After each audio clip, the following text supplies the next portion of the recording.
Zelda 2 Cross Defended, the infamous battle of the Great Temple!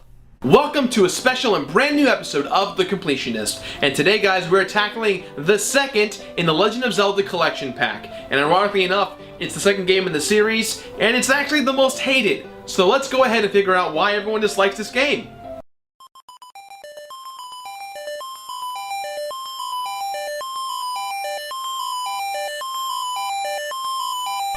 Zelda 2, the black sheep of the entire Zelda series.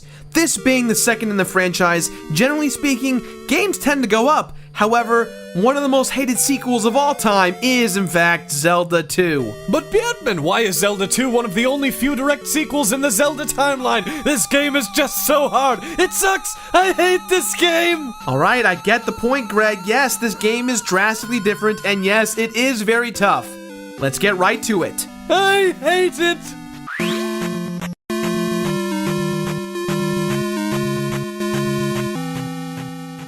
So if you missed out on the dramatic story of the first Legend of Zelda game, click this thumbnail right here to check out my Zelda 1 review. If not, some of the storyline might not make sense. Well, that's the thing with the NES. You don't get that much story.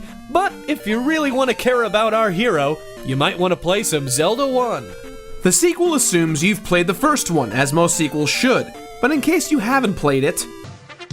Scrolling text, let us know the story!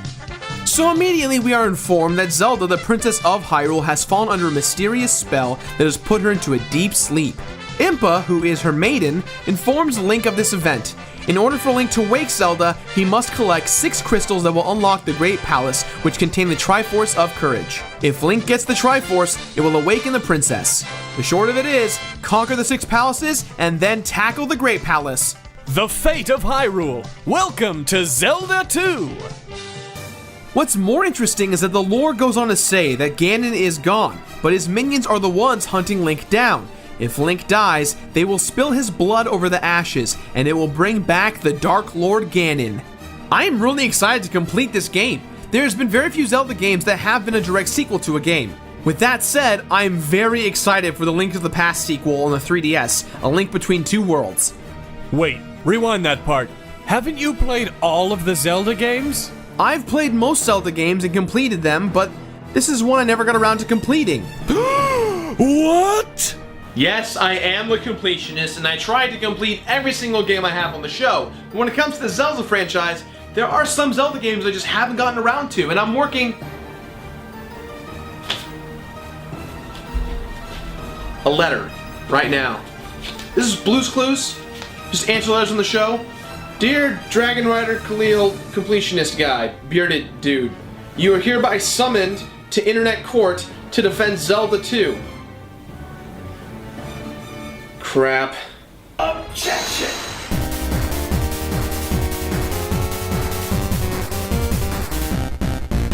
Defend it! Alrighty, folks, seeing as we're already in the thick of this review, we're gonna expedite things. No witnesses! You have to prove your cases on your own. Gerard, you're just gonna do the review like you regularly would. And if you find anything wrong, Mr. Internet, if you find anything wrong, Mr. Internet, you can chime in at any time and make him look like a fool. Oh, let's be real, Your Honor. This is gonna be a cakewalk. Now, at the end of our review, you folks at home are going to decide, should we take the Completionist's rating, or should we go with the internet? And, take some of that cake you were talking about. I don't have any cake.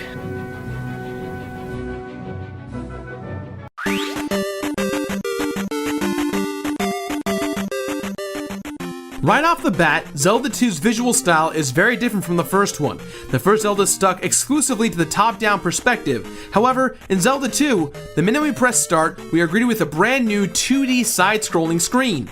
This is already a drastic change, and already it feels uncomfortable. Change is hard enough as it is. The first game was virtually perfect in its visual representation, yet this looks like some weird Super Mario Bros. Clone. Already diving in, are we? I barely even started. Like I said, piece of cake. Alright, so we've got this 2D style. Pretty interesting thus far. The texture and background designs do remind me of something from Super Mario Bros., but I can deal with it. The camera follows me wherever I go, which is kind of nice, and if I head out of here and oh, okay, it's a world map.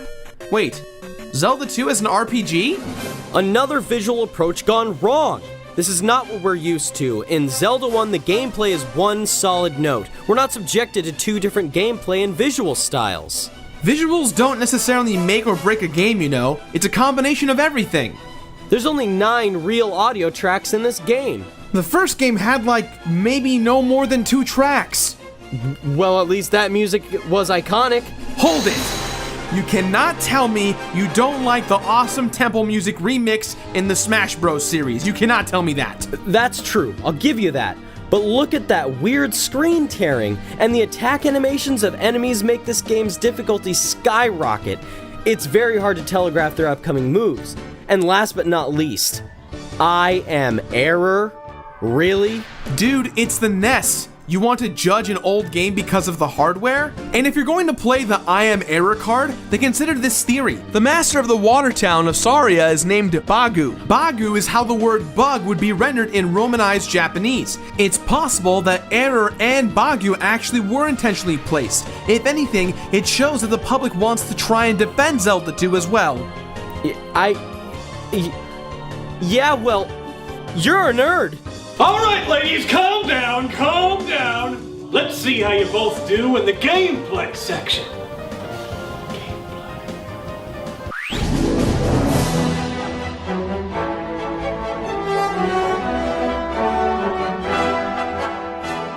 The biggest and most notable differences when discussing Zelda 1 and 2 are the gameplay and core mechanics. As previously pointed out by the internet, gameplay is cut into 2 modes, the actual 2D side-scroller and the overworld hub. Traveling in the open world of Hyrule is actually pretty cool. It feels like you're traveling around in a bigger world than you actually are. Alright, I give you that traveling around in the open world seems cool, but this element gets old really quick. When you are on the open world battlefield, you are attacked by enemies. When you are attacked, you then go into a 2D battle zone. The battle mechanics are as follows. You run around and stab things. Yeah, that seems pretty straightforward. What's the problem with this? Well, for one, it is drastically different than Zelda 1. 2, look at the numbers when an enemy is defeated. When you kill an enemy, a number is displayed kind of like a score. If you look in the top right corner, the number you just saw pops up and adds to the bar. It's an experience bar, essentially, which is actually pretty cool. Hitting your goal will let you level up in 3 categories: damage, magic, and health. But the long grind to get to the top is a pain in the ass. Keep in mind, everything caps at level 8, and anything after that gets converted into lives. Ooh, what's that? Oh yes, you have lives in this game. Yet another change. One thing that stays true to Zelda are collectibles achieved by mini side quests in towns and secret areas in the overworlds. You can get 4 health and magic containers to extend your meters, and while there are items to collect, you don't really get to swap them out and use them. You just add them and they automatically work. You can also get spells that help you on your quest. Shield reduces the damage you receive, Jump makes you jump higher, Life restores your health, Fairy turns you into a fairy, Fire lets you shoot fire from your sword, and Spell literally is a spell that supposedly does a spell. Spells. Oh, I almost forgot. The Ultimate Thunder spell, which wipes out the entire screen. Each spell requires its own amount of magic points. You can also unlock skills. These skills will help you in battle. There's the upward slash and the downward slash. These skills are actually pretty well hidden. Once you've unlocked them, all you have to do is press up or down on the D-pad while you're in the air, and boom, you've got more attacks. This is fantastic for power leveling. Your Honor, let me step in for a moment and explain further in depth as to why this game is horrid. It's difficult, very tough. Most gamers rage at how hard it is because of its enemies and how they're impossibly created and designed in conjunction with the palace layouts. For instance, enemies spawn out of nowhere, sometimes in random spots. Enemies are hard to judge. Oh, and not to mention, upon death, you start right back at Zelda's chamber. So let's just say you trekked all the way to a temple. Roll with me, stick with me, I'm on fire. Internet? Let's just say you get all the way up through to a boss. You die 3 times because you're not very good at this game and you get game over. What's that? Yup, back to the very beginning. You've made your point. No further questions. Speaking of enemies, their difficulty is based on their color coordination. Bright orange enemies means they're usually easy to kill. Baby blue is like a medium level enemy. Dark blue is a bit more difficult. And then you've got your red, which is pretty hard. After that, there's dark blood red, which is the hardest enemy. These guys will Shrek you up. Get used to dying a lot and figuring out how to counter your enemies. But really, it's not that bad. The key to beating this game is patience and taking your time. Look, I'm just throwing it out there. Miyamoto himself said this was the worst game he ever had a hand in creating. Speaking of boss fights, how about those, right? Actually, I find the boss fights only get easier as you master the game. Starting out, they're quite hard, but as you learn how to play, some boss fights are very easy. Can I just add one more thing, Your Honor? This game sucks. No cake sucks.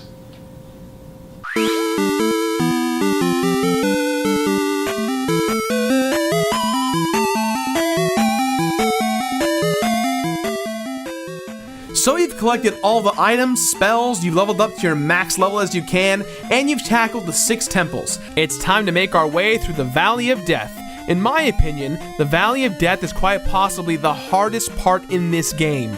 Let the court know that the defense just admitted to this game being more difficult than he expected. What? No, that's not what I said. I said that this part of the game is the hardest part. A lot of new enemies never before encountered, a long trek from the beginning of the area to the top, and you only have 3 lives. And it'll all be for nothing once you die and get game over inside the Great Palace, starting you back at Zelda's chambers. Actually, that's not true. Miyamoto finally shed some mercy on us. He made it so that if you die inside of the Great Palace and you hit continue, you start over at the beginning of the temple. Holy crap, that's amazing. It's like being given a glass of water at the end of a safari. I don't get it. Let me have that one, please. Fair enough. The palace itself isn't that bad, and that final boss fight isn't bad either if you collected everything and trained up. Cast thunder, jump, shield yourself, and aim for the face as much as you can. After the murdering of the flying lion face, it's time to grab the Triforce. Except for the fact that as you grab it, you must battle your doppelganger. Which you can win with this glitch. Glitches with Old Man Snitches. You know, back when Diablo first invaded Tristram, he too had to face a shadow version of himself, and wow, that's not very... This is the final boss? That's just a little... Well, this was pointless.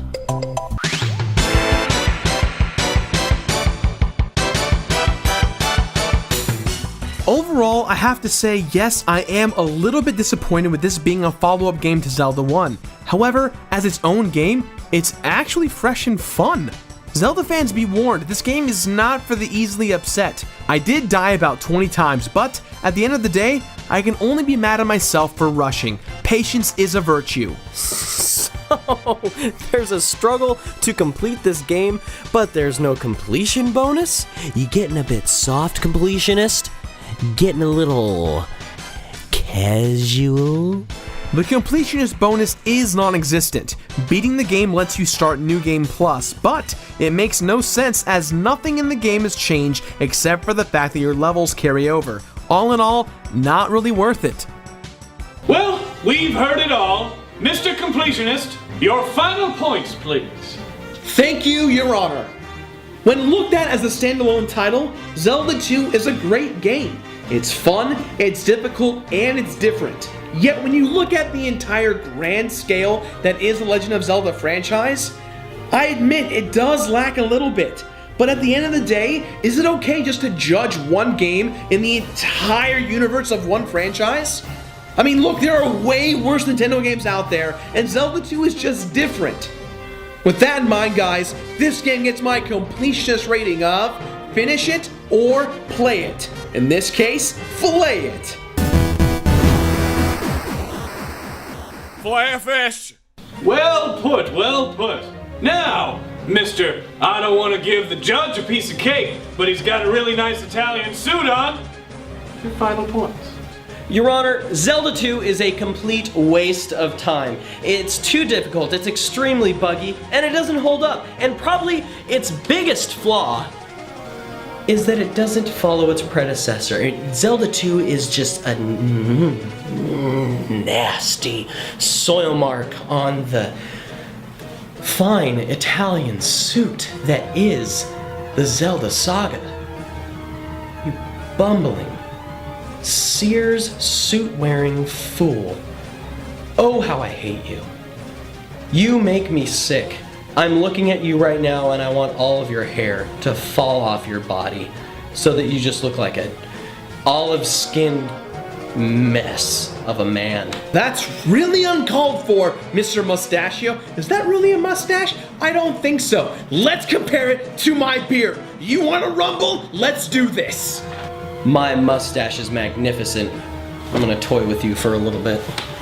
I bet you don't even play games, let alone complete them. Get on my level. Get on my level. I don't need to complete them. I'm the internet. I do whatever I want. I bet I you take take your in your games mom's basement and I will. Order in my courtroom! Well, what do you guys think? Do you think Zelda 2 should be wiped from history because it's such an awful stain on the Zelda series? Or do you think it deserves a completionist rating? Tell us below. And as per usual, let's let these two duke it out! Be next Wednesday for Christmas. Time part. No one gets you Shove anything. your head When Christmas right comes up out, there so I can Santa feel your don't fuzzy do weird anything arm for up you there. troll. And then I Hey, will troll. snap the Hey, What? Hey, I have enough. Could I get the cake now? Keep thinking about the cake. Okay, look, there's no cake. There is no cake. It's a saint. It's a figure of Would speech. you It's a say- piece of cake, would you a say- cakewalk. I mean, it's. Would you say that the cake is a lie? I would say that. I would. What's wrong with you? He's seizing. Oh my God, he's seizing.